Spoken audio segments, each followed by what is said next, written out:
¿Estamos solos? Hasta ahora los habitantes de la Tierra hemos observado las estrellas buscando alguna prueba de otro tipo de vida. Pero la verdad no está ahí fuera. Está aquí. Desde la Segunda Guerra Mundial, el gobierno británico ha estado observándonos, observando el cielo. Bien escondidos dentro del Ministerio de Defensa hay miles de informes sobre avistamientos de ovnis, muchos de los cuales continúan sin resolverse. Pero ahora, tras décadas de secretismo, dichos expedientes han visto la luz y por primera vez se ha revelado la verdad acerca de los ovnis en el Reino Unido. Casi una colisión. No puedo conjeturar acerca de lo que era eso. La verdad es que no puedo. Aún a día de hoy no sé lo que era. Un piloto de la Segunda Guerra Mundial casi chocó con algo. No suelo comentarlo mucho con la gente, solo con mis amigos más cercanos. El radar detectó un objeto no identificado. Nuevas pruebas acerca de uno de los casos de ovnis más famosos, el de Roswell. Si pudiera comprobar que el origen de cualquiera de estos ovnis no procede de la Tierra, el sistema de creencias de todo el mundo cambiaría por completo. Extrañas historias aún sin explicar que nos llevan a preguntarnos si realmente hay vida ahí fuera.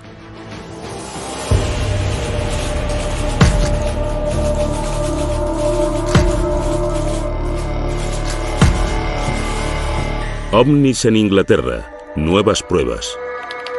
¿Cuáles son las 3 palabras con más búsquedas en Internet? Quizá las 2 primeras no nos pillen por sorpresa. Los ovnis están muy arraigados en el imaginario popular, pero pocos mitos han involucrado tanto a las investigaciones gubernamentales y han sido tan vigilados y encubiertos como los ovnis. Alguien que conoce bien la seriedad con la que tratan las autoridades británicas los avistamientos es Nick Pope, antiguo trabajador del Ministerio de Defensa. A partir de 1952, se decidió que realmente se necesitaba una pequeña unidad permanente que estudiara e investigara el fenómeno de los ovnis. Y fue ya en los años 50 y hasta 2009 cuando el Ministerio de Defensa tuvo un pequeño proyecto dedicado al misterio de los ovnis. Pope fue el encargado de este departamento en los 90 y ayudó con los miles de expedientes que el ministerio había reunido durante décadas. Por ahí viene. Ahora que estos han salido de su escondite, testigos clave en avistamientos de ovnis cuentan su propia versión. Y tanto los expertos en la materia como los escépticos y los que sí creen se preguntan qué es lo que el Ministerio de Defensa ha mantenido en secreto. El periodista David Clark fue el primero que convenció al ministerio para que sacara a la luz los expedientes. Gracias a los expedientes, podemos observar que la gente ha visto en el cielo miles de objetos extraños en las Islas Británicas. No cabe ninguna duda de que la gente ve cosas en el cielo que no sabe identificar. Siempre ha sido así.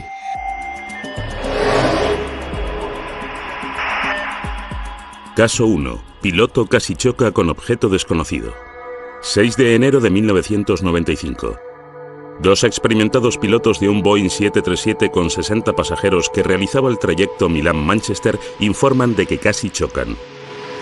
Se trata del increíble avistamiento de un objeto volador no identificado que volvió locas a las autoridades. En los expedientes del Ministerio de Defensa hay un gran número de incidentes en los que están involucrados aviones que casi chocan contra objetos voladores no identificados. El más impresionante de todos fue el informe que hizo la tripulación de un 737 de British Airways. Speedbird 5061 sobrevolando los Montes Peninos, 14 kilómetros. Estaban a punto de entrar en este banco de nubes. El cielo estaba despejado y había buena visibilidad. De repente el copiloto dijo que había visto viniendo hacia ellos una especie de árbol navideño con luces.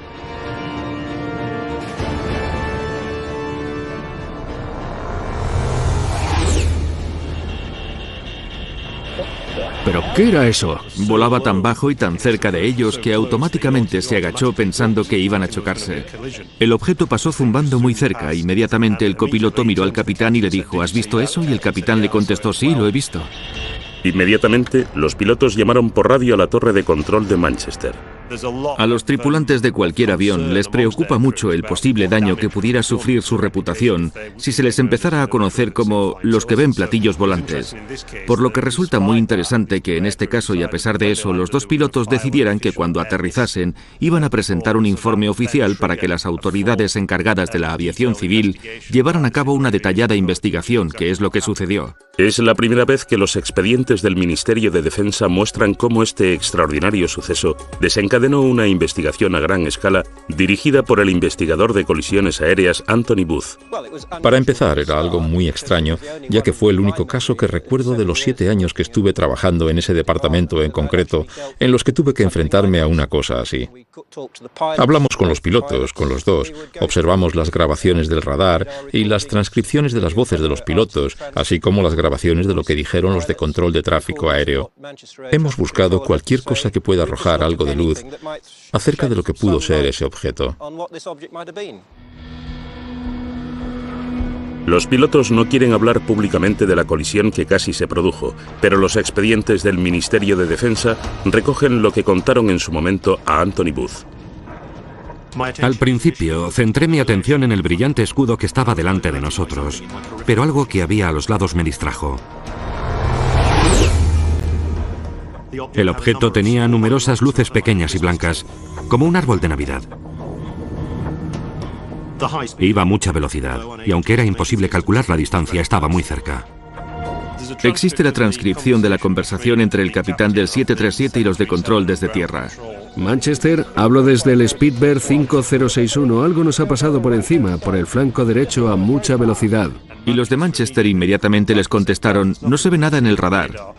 ¿Era un avión? Bueno, tenía luces, nos pasó por estribor muy rápido. ¿Los de Manchester preguntaron, ¿por encima de vosotros? Sí, un poco por encima de nosotros, sí. Los de Manchester les aconsejaron que mantuvieran los ojos bien abiertos por si veían algo más, pero no vieron nada. Ese objeto debía ser muy rápido. Debía ser muy rápido o haberse dirigido hacia abajo muy deprisa cuando os pasó. De acuerdo, vamos allá. La torre de control de Manchester no pudo encontrar nada en el radar. Según Doug Robb, experto en radares, este hecho es extraordinario.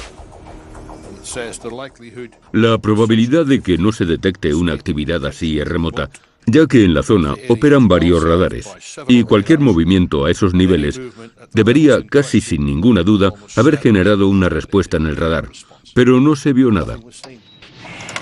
Entonces, ¿qué era lo que no detectó el radar? Los expedientes del Ministerio de Defensa muestran que los investigadores y los pilotos barajaron todas las posibilidades. ¿Crees que era un ala delta? Por la noche sería un suicidio. Un ala delta no llamaría la atención de un radar normal, ¿no? ¿Un cometa? No, no creo. Un meteoro sí que podría ser detectado si el radar mirara justo en la dirección correcta, cuando ese fragmento de detrito pasó a una gran velocidad. ¿Un objeto militar? Puede ser, pero no lo reconocí, y estamos cerca de un aeropuerto importante. Debería haber aparecido en el radar. ¿Un avión espía? No creo, no parecía un avión furtivo. Los radares normales a veces no detectan aviones furtivos. Un avión espía se ocultaría y no volaría en una zona en la que le pudieran ver, y menos en una zona con tantos aviones de línea. ¿Un ovni? No digas tonterías. No lo sé. Los pilotos no mentían. Es cierto que tuvieron una experiencia fuera de lo común que aún hoy no saben explicar. Los expedientes muestran que la investigación analizó seriamente la posibilidad de que se tratara de una actividad militar, pero no encontraron pruebas de ninguna fuente oficial. Es bastante improbable que un vuelo de esas características se hiciera tan cerca de un aeropuerto internacional con tanto tráfico aéreo. Entonces, ¿qué era ese objeto? A continuación conoceremos la conclusión escondida en el Ministerio de Defensa desde 1995, a la que llegó la investigación de Anthony Booth. En muchos de los incidentes que investigamos, solemos llegar a alguna conclusión definitiva, pero en este caso no pudimos. Tuvimos que elaborar un cálculo de causa y riesgo, y ni la causa ni el riesgo estaban calculados. Grado de riesgo incalculable, causa incalculable. Es una declaración muy difícil de encontrar en un informe aéreo oficial, ya que dice, en resumen, que no tenemos la menor idea de lo que era eso. Me gustaría saber qué es lo que dirán cuando volvamos. Supongo que se reirán de nosotros. Al final del sumario en el que se recoge esta investigación pone: no cabe ninguna duda de que ambos pilotos vieron un objeto y de que este era de un tamaño suficiente como para dar lugar a un informe aéreo oficial. Desgraciadamente, tanto la naturaleza como la identidad del objeto continúan siendo un misterio. Especular acerca de actividades extraterrestres, por muy fascinante que pueda parecer, no entra dentro de las competencias de este equipo, por lo que deberán hacerlo los interesados en este campo. Según algunos ufólogos como Nick Pope, la ausencia de conclusiones reales deja importantes preguntas sin resolver. A mí me parece algo extraordinario. OVNI no significa nave alienígena voladora, pero está claro que para algunas personas, ya sea para el capitán y el copiloto, para los investigadores de la autoridad encargada de la aviación civil o para el ministro de Defensa, está claro que alguien estaría pensando, quizás, solo quizás, se trate de algo extraterrestre. No puedo conjeturar acerca de lo que era eso. La verdad es que no puedo. Aún a día de hoy no sé lo que era. Lo único que sé es que no podemos pensar que lo sabemos todo en estos tiempos. Es posible que haya cosas que no conocemos. La investigación del incidente de Manchester nos muestra la seriedad con la que el Ministerio de Defensa trata los avistamientos aún sin explicar. No obstante, el Departamento de Ufología lleva décadas recibiendo informes de pilotos. Los expedientes revelan avistamientos durante la Segunda Guerra Mundial y en algunos casos estos eran tan importantes que se trasladaron a las más altas instancias del gobierno británico. Los expedientes sobre ovnis que han salido recientemente a la luz confirman lo que muchos expertos sospechaban, que el gobierno británico lleva investigando avistamientos sin explicación ya desde la Segunda Guerra Mundial. No suelo comentarlo mucho con la gente, solo con mis amigos más cercanos, que es posible que lo experimentaran mientras volaban durante la guerra. Caso 2. Encuentro cercano dentro de un bombardero.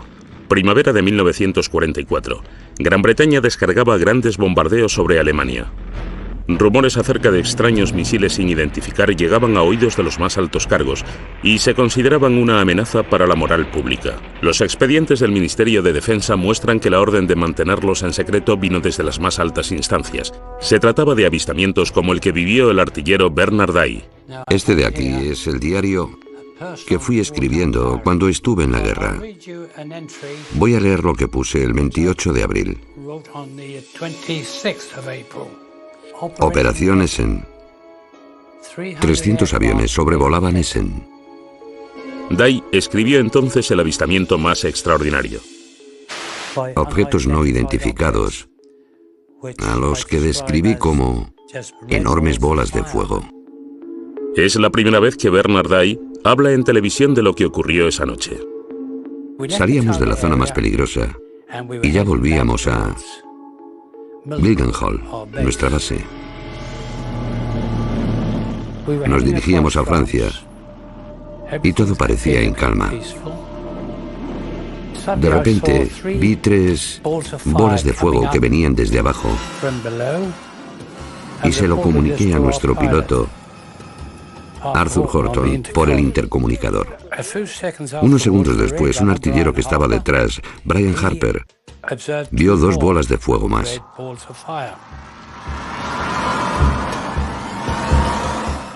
En ese momento, Arthur se quedó un poco preocupado y preguntó, ¿eran soldados? No eran soldados, eran bolas de fuego que venían hacia nosotros. Le dije a Arthur que hiciéramos una maniobra evasiva. Corkscrew, starboard, vamos, vamos.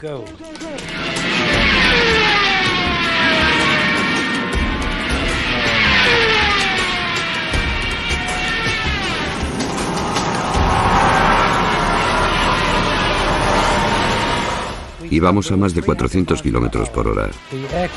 El avión se agitaba como una hoja, y aún así aquella cosa nos seguía. El piloto tenía miedo de quemar el motor. Nuestro ingeniero Dave decía, pero ¿y el motor? No se preocupe por el motor, señor, siga, siga, o algo por el estilo. Las palabras fueron un tanto groseras. A los tripulantes y a mí nos dio mucho miedo ver esas bolas. Después de recorrer una distancia muy corta, estos 5 objetos rojos aminoraron la marcha y simplemente Las luces rojas desaparecieron en la oscuridad que nos rodeaba y volvimos a casa sanos y salvos. Cuando volvimos a Mildenhall, nuestra base, bueno, es habitual que los agentes de inteligencia pregunten a cada equipo.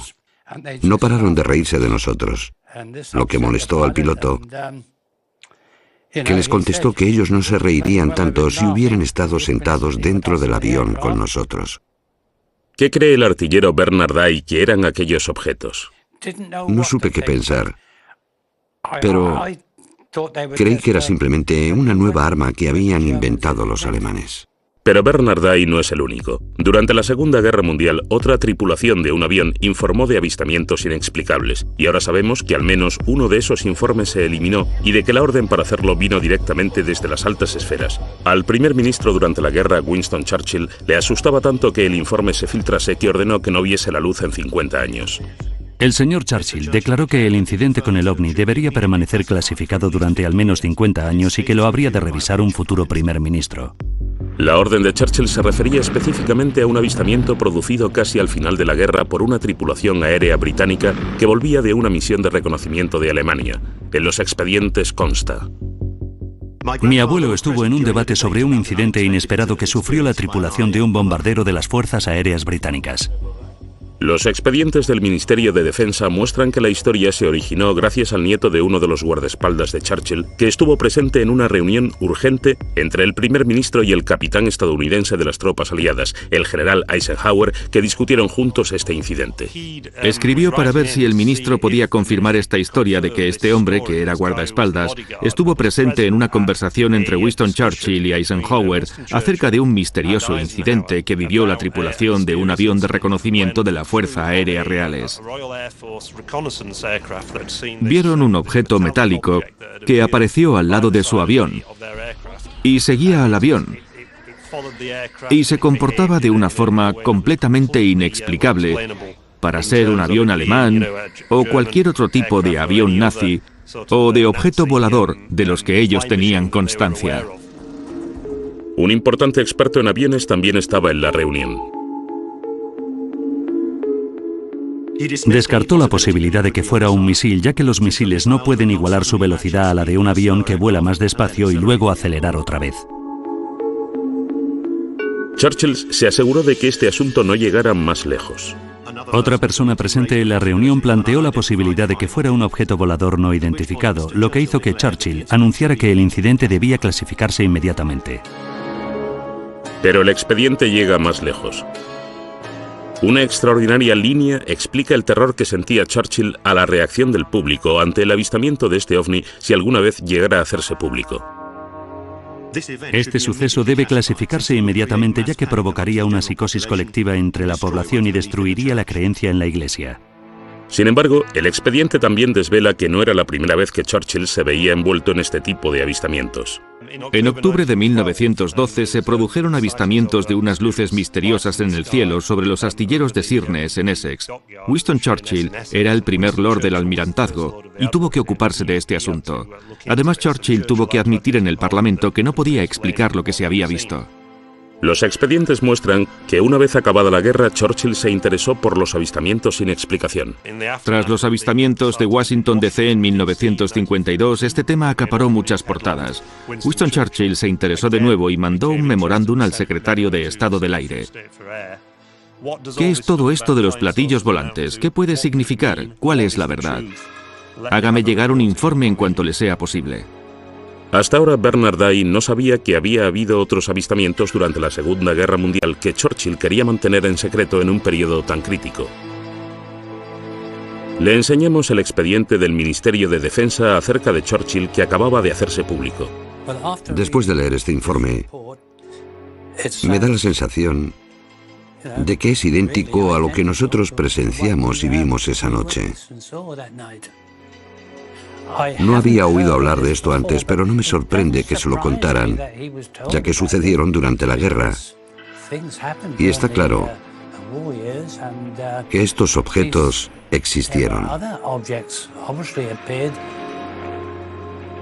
Es interesante que durante la década de los 40 los tripulantes de aviones vivieron numerosos avistamientos y hay varios expedientes en los archivos nacionales de las Fuerzas Aéreas Reales que detallan algunos de estos informes, a los que denominaron fenómenos tipo cohete, pero nunca pudieron explicarlos. Al final de la guerra, cuando dieron parte a los pilotos de la Luftwaffe, estos dijeron que ellos también habían visto cosas semejantes y que pensaban que eran armas secretas de los aliados. ¿Hay alguna explicación para lo que los tripulantes de los aviones vieron? Dave Clark tiene su propia teoría. Simplemente pensaron que la dotación aérea había sufrido percepciones erróneas.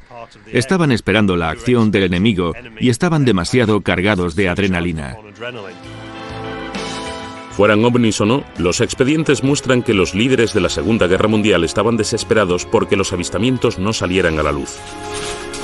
El siguiente expediente desvela cómo incluso décadas más tarde, el gobierno británico seguía muy asustado por este tema.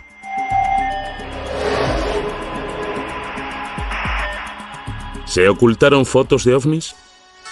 Muchos expertos en ovnis creen que el expediente Pitlochry ilustra una de las conspiraciones ufológicas más importantes de los últimos tiempos. Se trata de unas fotografías en las que aparece un objeto volador no identificado sobre un remoto valle en Escocia. Las fotografías se enviaron al Ministerio de Defensa, pero misteriosamente desaparecieron. El periodista Mark Pilkington lleva años siguiéndole la pista a estas imágenes.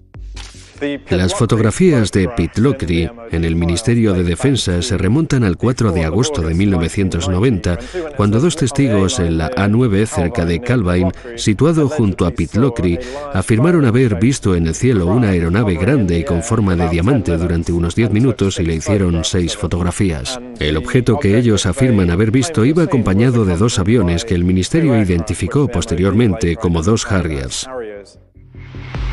Nunca se llegó a identificar al autor de las fotografías. Envió las 6 instantáneas al periódico Scottish Daily Record. El periódico no las sacó a la luz, sino que las remitió al Ministerio de Defensa para que las investigara. El Ministerio de Defensa hizo sus propias copias de las fotografías que desde ese momento desaparecieron. Según los expedientes, mandaron de vuelta los negativos originales al periódico, que inexplicablemente nunca sacó a la luz este tema y nunca publicó las fotografías. Presuntamente el periódico devolvió las instantáneas a los 2 hombres, cuyos nombres han sido eliminados del expediente, por lo que no podemos preguntarles a ellos. Es un misterio sobre otro misterio. Todo lo que queda en el expediente es una fotocopia de las presuntas fotografías. A partir de ahí, los expertos bosquejaron lo que se había visto. Sin embargo, Nick Pope tuvo en sus manos las fotos y el expediente original cuando trabajó para el Ministerio de Defensa. Tanto la Agencia de Inteligencia de la Defensa como el Centro de Inteligencia del Reconocimiento Aéreo Conjunto lo analizaron detenidamente y llegaron a una conclusión clara y unánime. El objeto era real. Medía unos 25 o 30 metros de diámetro. Me senté junto a mi homólogo de la Inteligencia de la Defensa en una sesión informativa acerca de los ovnis y hablamos largo y tendido de esa fotografía. Este tema interesaba a Defensa porque obviamente ellos podían hacer cosas que nosotros no podíamos. Nosotros queríamos esa tecnología. El Ministerio de Defensa estaba decidido a restarle importancia al asunto. Existen unas interesantes instrucciones escritas por la oficina de prensa del Ministerio de Defensa, las líneas defensivas a seguir si estas fotografías llegaran a los periódicos y se les preguntara sobre ellas. Hay un apartado que básicamente dice que hemos visto las fotografías y no se ha llegado a ninguna conclusión definitiva acerca del alargado objeto con forma de diamante. Y si se sienten presionados por los medios de comunicación, deben decir que todos los avistamientos se remiten al personal de los departamentos responsables de la defensa aérea del Reino Unido. Durante el tiempo que trabajó para el ministerio, Pope tenía colgada en su despacho una copia ampliada de la fotografía hasta que su superior en persona la quitó. Una sugerencia fue que se trataba del prototipo secreto de un avión espía estadounidense. Mi jefe de sección se convenció a sí mismo de que seguramente era un tipo de avión o aeroplano secreto y ordenó que lo descolgase. Sabemos, gracias a los expedientes, que había una gran controversia interna acerca de si los estadounidenses estaban pilotando ese increíble avión espía, y si eso era cierto, ¿por qué no habían pedido permiso para sobrevolar el espacio aéreo británico con ese avión? El periodista Mark Pilkington cree que los acontecimientos que se vivieron en aquel tiempo podrían haber influido en lo que la gente creyó ver. Esto sucedió justo 2 días después de que estallara la Primera Guerra del Golfo, y por supuesto había un gran despliegue de aviones que volaban hacia Oriente Medio. Reino Unido era una especie de parada intermedia, una especie de plataforma de lanzamiento para muchos de esos aviones. El Ministerio de Defensa estaba preocupado por cómo reaccionaría la opinión pública, igual que lo estuvo Churchill 4 décadas antes. ¿Intentó el Ministerio de Defensa británico ocultar las fotografías de Pitlochry? Cabe la posibilidad de que el ministerio destruyese esas imágenes, posiblemente porque creyeron que se trataba de un avión espía estadounidense del que no tenían, o más bien no teníamos constancia. O quizá, si este objeto realmente no se explicó nunca, porque sencillamente no queríamos sufrir el bochorno de decir que puede haber cosas en nuestro espacio aéreo con velocidades y maniobras que sobrepasan lo que nosotros conocemos y aún así no las podemos explicar. No obstante, todos nos estamos basando, hay que dejarlo claro, en una imagen en blanco y negro muy distorsionada y borrosa, que hasta donde yo sé, podría haberla pintado un niño con pinturas. Mark Pilkington aún sigue buscando las auténticas fotografías de Pitlochry para averiguar qué fue lo que puso a prueba al Ministerio de Defensa británico. Sin embargo, 6 años después, en la costa este de Gran Bretaña, otro avistamiento de un ovni desata otra investigación militar a gran escala y un gran reto para la Secretaría de Estado de Defensa. En 1996, el Ministerio de Defensa sufrió una grave brecha en la defensa del Reino Unido producida por un ovni en Anglia Oriental. Los expedientes revelan que no solo la policía, los guardacostas y las fuerzas aéreas se vieron envueltos, sino que se llamó a la Secretaría de Defensa para que despegasen reactores caza. Estoy muy preocupado por un incidente que se produjo hace poco en la costa de Anglia Oriental, en el que se avistó un objeto volador sin identificar al que buscaban varios sistemas de radares militares diferentes. ¿Por qué no despegaron nuestros aviones? Fue uno de los mayores sustos de la historia de la ufología. Y todo comenzó una tranquila noche de octubre en la costa este.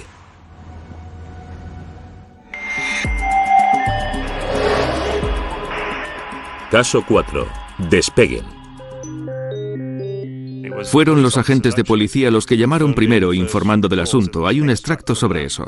A primera hora de la mañana los policías hemos visto una extraña luz roja y verde en el cielo en dirección sudeste desde Skegness. Parecía estar muy arriba, justo encima del estuario de Wash. La patrulla de policía informó del avistamiento al sargento de la estación. Llamé inmediatamente a la sala de control de Skegness y esto se lo transmitieron al Servicio de Rescate Marítimo y Costero de Great Yarmouth, creyendo que podía ser un incidente relacionado con el mar. Recibimos un aviso sobre las 3:15 hora local de la policía de Skegness, que veían esa luz en dirección sudeste. No sabíamos muy bien qué era en ese momento. Inmediatamente informamos de todo a los radares de defensa de área local para ver si ellos podían ver algo. La llamada llegó hasta Neatishead, el centro de defensa aérea más importante del sur de Inglaterra. El radar Claxby ha encontrado algo en las coordenadas 221 grados. Se dieron cuenta de que en uno de los radares había un parpadeo que no supieron identificar, no era un avión. ¿Serían lo mismo el misterioso parpadeo del radar y las extrañas luces que vio la policía? Empezaron a recibir llamadas de pánico de la gente. No nos están invadiendo. Una llamada avisó a navegación para que vigilaran si había más luces extrañas. Después llegó un buque. MV Conocos a Yarmouth. Estamos viendo unas luces encima del estuario de Wash. El buque que estaba en el mar, el Conocos, estaba más o menos por esa zona. A las 3:50 la patrulla de policía de Leyland corre hacia el tejado de la comisaría para grabar las extrañas luces y consigue grabar una secuencia de 5 minutos en la que se puede ver un solo rayo inmóvil de luz blanca. Las noticias acerca del avistamiento del ovni se propagan con rapidez. La transcripción de la conversación entre el guardacostas y la policía y los trabajadores del buque se filtró a la prensa local. De repente, se convirtió en un famoso incidente relacionado con los ovnis que llamó la atención del parlamentario local. El avistamiento ganó tanta fuerza y popularidad que el propio parlamentario laborista Martin Redmond se vio envuelto y tuvo que contestar preguntas muy difíciles. Martin Redmond dijo: a ver, tenéis agentes de policía que ven ovnis, a oficiales de las fuerzas aéreas británicas siguiéndoles por radar, y aún así no habéis conseguido encontrar a ese avión para echarle un vistazo. Hay una copia de la carta que Martin Redmond envió al honorable Michael Portillo, secretario de Estado de Defensa.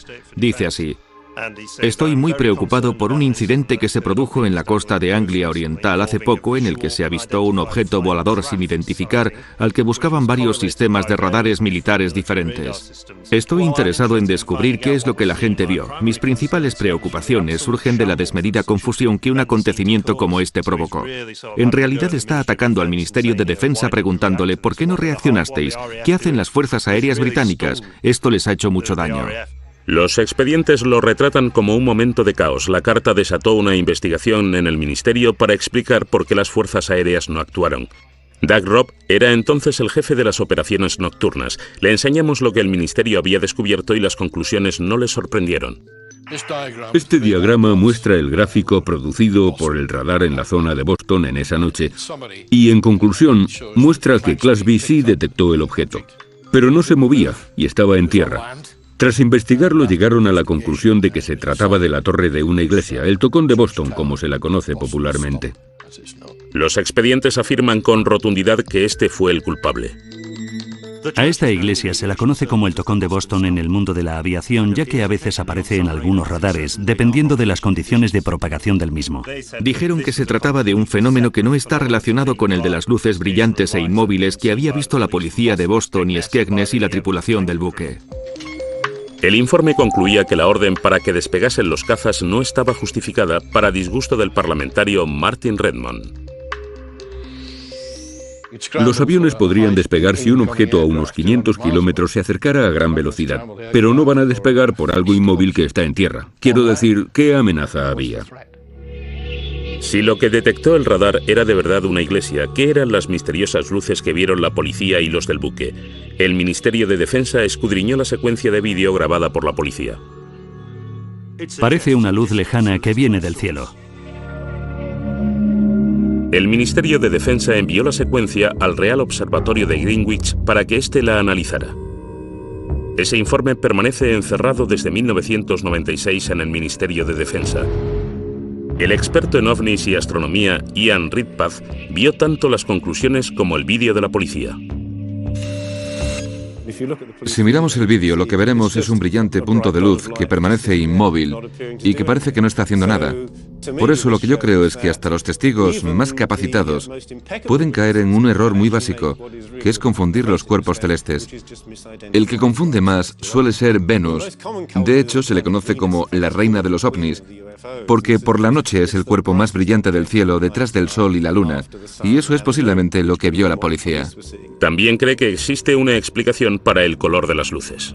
Cuando el zoom se acerca mucho, es muy frecuente que la cámara deje de enfocar, y por eso se pueden ver figuras extrañas, que no son sino el propio diafragma de la cámara.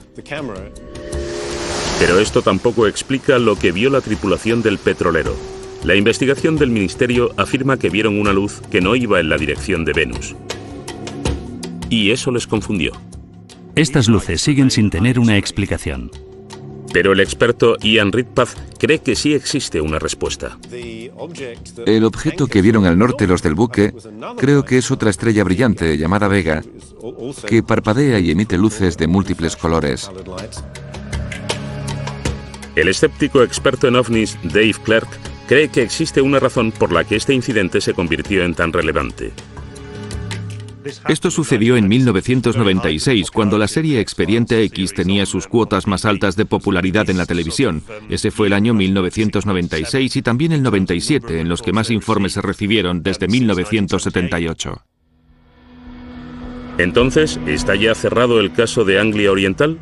¿O aparecerán nuevos misterios como los que sucedieron en uno de los casos más famosos de Gran Bretaña y que se niega a ser olvidado, el de Roswell de Gales?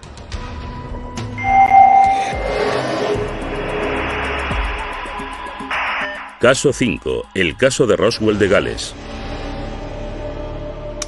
En 1974, en el norte de Gales, miles de personas vivieron un violento temblor a la vez que se vieron luces que caían desde el cielo. Algunos ufólogos piensan que un ovni colisionó y que se intentó ocultar el caso conocido como el del Roswell de Gales. Eran ruidos muy fuertes, sí. De repente toda la casa vibró. La casa empezó a temblar. Parecía que estaba justo encima de nosotros. Pensé que la casa se caía. Había una luz procedente de las montañas, por ahí. 24 de enero de 1974, 21:50 hora en el meridiano de Greenwich. Se ven 5 cuerpos increíblemente resplandecientes que atraviesan el cielo. Se han conocido nuevos datos que alimentan más aún el misterio. Uno de los testigos más importantes del denominado incidente de Bergen es Hugh Loy, que por aquel entonces era el hijo de un granjero y contaba solo con 14 años. Justo después de las 8:30 de la tarde, la familia de Hugh sintió el devastador terremoto. Fue una experiencia aterradora. Aún hoy, 40 años después, Hugh recuerda ese día como si hubiera sido ayer. Oí como un golpe seco e inmediatamente todo empezó a moverse con mucha violencia. La luz parpadeaba y la tele, las luces y la fotografía que estaba sobre el televisor parecían copos de nieve en la pantalla. Todos estábamos muy asustados, no teníamos ni idea de lo que pasaba. Enoch dijo, debe haber sido una explosión. Y luego el teléfono empezó a sonar. Los vecinos nos llamaban para preguntarnos, ¿habéis sentido eso? Y bruscamente, unos 20 minutos después, oímos que alguien llamaba a la puerta. Buenas tardes. Buenas tardes, eran agentes de policía. Dijeron que les habían informado de que un avión se había estrellado en las montañas de Bergen y que necesitaban requisar nuestro Land Rover para llegar hasta allí. Yo tenía 14 años, así que dije, Enoch, es mejor que conduzcas tú.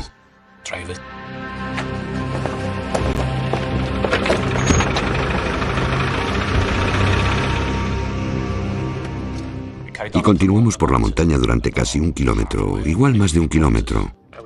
Entonces nos bajamos del coche, nos paramos un momento, cogimos las linternas. Todo estaba muy tranquilo y muy oscuro, allí no había nada que ver. Repartid las linternas. Y uno de ellos dijo, aquí no hay nada, está todo muy tranquilo, no se ve nada, es mejor que bajéis. Así que nos íbamos de nuevo a subir a los coches cuando vimos una luz blanca muy brillante. ¿Qué es eso? En el valle, justo detrás de esos árboles, hacia la izquierda, en el valle entre esas dos montañas, vimos una luz blanca muy brillante que salía como de la tierra, hacia arriba. Y era muy, muy brillante. Yo supe que procedía de la tierra, pero no pudimos ver qué era lo que la emitía porque estaba muy abajo en el valle, escondido. No parecía la luz propia de un accidente de avión. Era demasiado blanca para tener fuego cerca y duró muy poco, 20 segundos como mucho. Rastrearon toda la montaña, pero no había ni rastro de un accidente aéreo. ¿Qué era entonces esa luz? El ufólogo Andy Roberts lleva investigando el ovni de Bergen durante años. A pesar de ser escéptico, reconoce que existe un misterio central que concierne a otro testigo clave en el incidente. En un pueblo cercano llamado Yanderville vivía una enfermera que se llamaba Pat Evans. Allí también sintió la explosión y como ella era enfermera y tenía el equipo médico necesario, pensó que si se había estrellado un avión podía ir allí y ayudar hasta que llegaran los servicios de emergencia. Pat Evans estaba con 2 hijas adolescentes a unos 6 kilómetros de Hugh Loy cuando la tierra tembló. ¿Qué ha sido eso? Sonaba como un avión. Así que cogió a las niñas, las metió en el coche, condujo unos 10 o 15 minutos hasta llegar a la carretera B4391, esperando ver un avión estrellado y envuelto en llamas. Esta es la carretera por la que conducía. Es una carretera que conocía muy bien, por lo que no tuvo problemas en llegar hasta aquí de noche. Obviamente ella esperaba ver lo que pensaba que había sido una desgracia aérea. Y justo cuando se asomó por el otro lado de esa arboleda, lo que vio le dejó absolutamente boquiabierta. Lejos, en las montañas, a la izquierda, había una enorme bola de vibrantes luces rojas, blancas y naranjas. Fuera lo que fuera, estaba demasiado lejos de la carretera como para llegar a pie. Pat y sus 2 hijas se quedaron atónitas viendo la bola de luces que iba cambiando lentamente de color. Comentó que era la mitad de grande que la luna y que alrededor de este objeto había luces de linternas y de coches que se movían, y se dio cuenta de que no se había estrellado ningún avión y de que algunas personas estaban ahí mirando lo que sea que fuera esa cosa. Entonces volvió a casa en su coche, se metió en la cama y hasta ahora sigue desconcertada y sin saber qué era eso. ¿Qué es lo que Pat Evans y Hugh Loy vieron aquella noche? Desvelamos que ni la llegada de los misteriosos hombres de negro puede responder todas las preguntas. Los avistamientos no identificados de Pat Evans y Hugh Loy en Bergen, Gales, en 1974 han pasado ya a la memoria popular. Los archivos del Ministerio de Defensa desvelados recientemente han añadido aún más misterio. Investigadores del Departamento Geológico Británico fueron enviados a Bergen para investigar un temblor de tierra que había registrado 3,5 grados en la escala de Richter. Inmediatamente después del terremoto empezamos a recibir muchos informes bastante complejos sobre luces en el cielo y en la colina. Así que reuní a un pequeño equipo de personas para que fueran allí y preguntaran a la gente lo que habían visto, oído o sentido. El equipo del Departamento Geológico Británico empezó a conocerse en Bergen como los hombres de negro, ya que iban vestidos con trajes oscuros de aspecto oficial e iban puerta por puerta. Algunas personas parecían pensar que todo este acontecimiento era algo sospechoso y que nosotros, simples científicos del Departamento Geológico, teníamos algo que ver con los eventos sospechosos que pasaban aquí. Los archivos que contienen las notas de Chris recuerdan su entrevista con la enfermera Pat Evans, que vio la luz no identificada. Aquí tengo las notas que tomé cuando hablé con Pat Evans. Ella sintió el temblor, pero también estaba muy preocupada por las luces que vio en el cielo. Pensó que era una gran luz roja que brillaba como el fuego.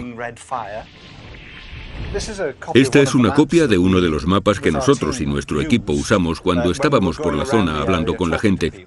Y por tanto fuimos capaces de marcar en el mapa el punto exacto donde hicimos esa entrevista.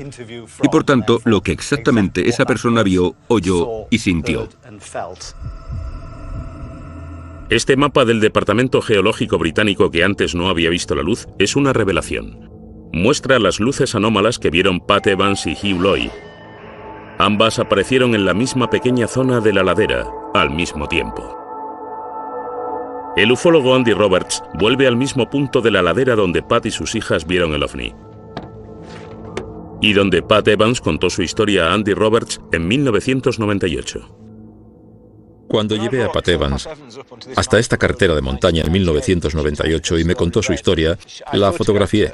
Y la fotografía que hice la mostraba señalando el lugar donde ella vio lo que vio en 1974. Y a juzgar por la fotografía, estaba señalando hacia allí, que es donde sabemos que la policía y los granjeros estuvieron buscando esa noche. Pat Evans estaba en la carretera entre Llangennec y Wellspool, que está justo más allá del bosque aquel. Así que si ella estaba allí, probablemente viera la misma luz que vimos nosotros. Porque esa era la línea límite. Estoy realmente seguro de que es la misma luz que ella vio. Los archivos recientes muestran la explicación del Ministerio de Defensa para la explosión repentina y las luces misteriosas. Las búsquedas posteriores en las laderas en cuestión no revelan ningún signo de impacto. Sin embargo, la Oficina Meteorológica considera que esos avistamientos pueden haber sido ocasionados por un bólido, es decir, un meteoro, que entra en la atmósfera terrestre y se consume antes de llegar al suelo. Una investigación privada realizada en nombre de la Sociedad Astronómica Británica concluye, sin embargo, que el meteoro pudo de hecho haberse desintegrado encima de Manchester y que su aparición fue precedida a las 8:30 de la tarde por un temblor en las montañas de Bergen sin conexión alguna. Así que dijeron una vez más que fueron dos cosas que ocurrieron casualmente en la misma noche. Hay un meteoro ardiendo en la atmósfera y también un temblor de tierra. Entonces esta coincidencia increíble, dos fenómenos naturales distintos, una lluvia de meteoritos y un terremoto que ocurrieron simultáneamente, ¿es una respuesta completa a este misterio? Muchos de los que creen en ovnis piensan que no. Ellos creen que los archivos fallan a la hora de responder a la gran pregunta: ¿cuál fue la fuente de luz que Pat Evans y Hugh Loy vieron en el suelo? Así que lo que Pat vio es un misterio absoluto. No he pensado ni por un segundo que fuera un ovni, aunque es un algo no identificado. Parece ser que estaba en la Tierra y de ser algo sería un objeto terrestre no identificado, pero es un misterio. Así que entre todo el bombo sobre alienígenas y extraterrestres que chocan, y entre la verdad y el hecho del terremoto y de los meteoros, lo que tenemos es un avistamiento misterioso de un gran objeto inmóvil y brillante en el suelo durante al menos 10 minutos. Entonces, ¿está cerrado este caso para los habitantes de Bergen? Aún quedan muchas preguntas sin contestar. El incidente en la montaña de Bergen creo que no es un caso del que muchas personas se hayan olvidado. Algunos piensan que la publicación de estos archivos es en sí misma una desinformación y que el Ministerio de Defensa está ocultando aún una gran verdad secreta sobre los ovnis. El Ministerio de Defensa, con el tiempo, ha accedido a publicar todos los archivos sobre ovnis. Pero, ¿se revelarán todos los secretos? Parece que el público no está preparado para dejar de creer en ellos todavía. Para algunas personas, los ovnis estarán con nosotros durante bastante tiempo. Bueno, al menos hasta que los de verdad aparezcan. Algunas personas sugieren que esta dosificación por goteo de la información que se hace pública sobre los ovnis está preparando a la gente para el día en que se anuncie que realmente estas cosas son reales.